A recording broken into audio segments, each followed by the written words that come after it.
So the election of Syriza has set the cat among the Europe pigeons. To remind you why, this is Greece's new Prime Minister, Alexis Tsipras, former member of the Communist Party, speaking after his election victory at the weekend.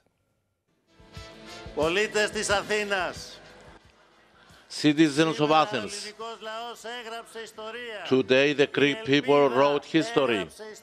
Hope wrote history. The Greek people gave a clear, powerful mandate. Greece changes page. Greece leaves behind the poverty of catastrophe, leaves behind the fear, leaves 5 years of humiliation, of suffering. And we're joined now by the UKIP leader, Nigel Farage. Welcome back to the Daily Politics. Let me begin with the same question that I asked Carol Bildt. How do you think Brussels, Frankfurt, Berlin should respond to Syriza's demand to write off a big chunk of their debt? It's a big game of poker, isn't it? You know, effectively, you've got Greece against Germany, with the ECB as the invigilator in the middle. It is a question of who blinks first, and frankly, neither side can afford to blink. I mean, if Syriza, having been elected with this sort of tidal wave of support, would have suddenly become very weak, I think having given all that hope to Greek voters, my goodness me, they would be on the streets. And by the same token, how can Mrs Merkel and the ECB allow a huge level of debt relief without the same being extended to Spain? So I'm not sure what's going to happen. And Italy. And Italy, indeed. I was in Italy last week, and I have to say that the growth of Eurosceptic opinion in Italy is extraordinary, with nearly half the parties in Italy now saying perhaps there's a future outside the euro. So it seems to me, I don't know Spiras, but it seems to me he's the kind of guy who isn't frightened of anything. I don't see him backing down. So we're reaching a point, I think, where they've now convinced themselves in Brussels that if Greece leaves the euro, that's not a problem. 3 years ago, they were in panic over it. They believe the firewalls. Well, they think they've limited the contagion capability. That's right. They do. So I think we reach a point where perhaps by the end of the year, Greece may be forced to leave the euro,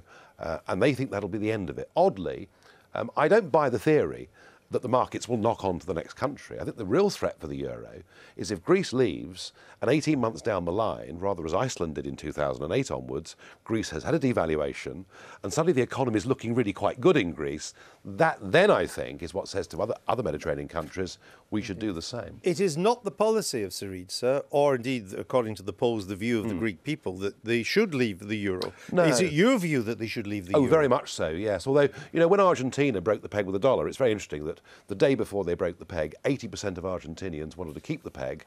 The day after they left the peg, 80% were pleased they had. And it's that kind of situation. My own view is that if you're stuck in the wrong currency, one of two things happens.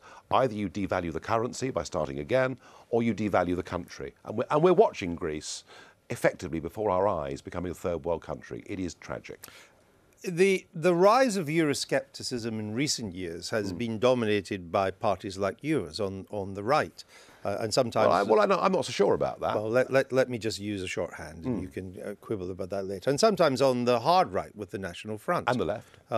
Well, but now it seems to be more on the left with the rise of Syriza and also with the rise of Podemos in Spain. You see that, or even your friend, the clown, in Italy, too. You're beginning to see the left. Isn't this a threat to your view of Europe if you begin to see that Euroscepticism now becomes or at least anti-European elites becomes the voice of left-wing parties? Well, look, historically, it was the left that was against the European project, not the right. It was the Labour Party in Britain up until 1983 that said Britain should not be part of the EEC. When I first went to the European Parliament in 1999, I sat in a group of Eurosceptics who were former communists and former socialists. So this goes back and forth between left and right. Am I concerned that the left are becoming Eurosceptic?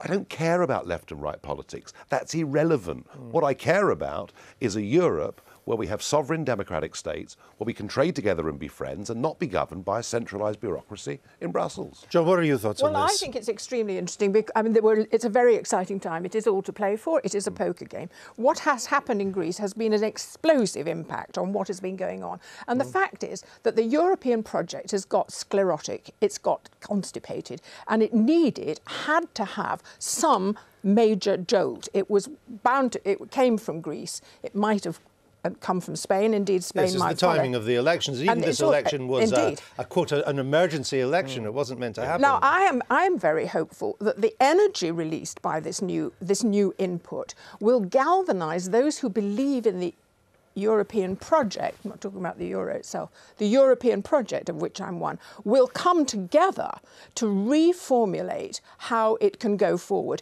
And when you say people will resign, the euro, it will be over, it will all people will be out and around, talk is what will save this. Serious-minded talk, which will involve, although they won't use the phrase, compromise, and that will happen, and it will be happening even now. But you see, you can have compromise on the maturities of the debt. You could spread out. It's already pretty spread out. They're not talking. You could spread it out to 2050. You could also have some compromise on the interest rates that Greece pays. At the moment, they're paying on, although the headline rate's 4%, they're actually paying on average about 2.4%. Yeah. So you've got room there at a time interest rates low. That's not what Syriza wants. Syriza is insisting that at least 50% of the debt that is outstanding is written off. But he is also on record as saying that he will not break his promises. He has said that the moment he was elected. But his promise is to write off the debt. No, what he's asking for isn't going to be granted, and therefore we reach the next step, which is Greece being forced to leave the euro. He knows that. That's not the next step. He knows that. That's way down the line as a possibility. No, I mean, what he's asked for is so radical that I think it's unthinkable to Mrs. Merkel or others that it can be allowed. And I actually think there's a possibility of Greece exiting the euro this year. I really do. You don't think he's up for a deal at all? To stay in? He doesn't strike me as being that kind of politician. But that's posturing, isn't it? You know, he doesn't strike me as being a sort of classic career-type politician who's there for a compromise.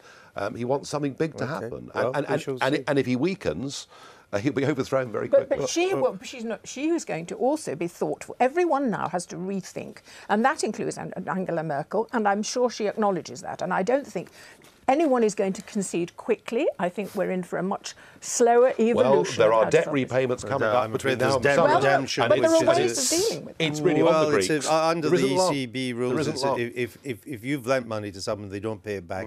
It's illegal for you to provide liquidity anymore. And the German constitutional courts are over this like a rash as well. Yes. But we will see. It's going to be fascinating. Who would have thought we'd now have 2 British election campaigns in a row fought to the backdrop of a Eurozone crisis? It's amazing. Might be 3.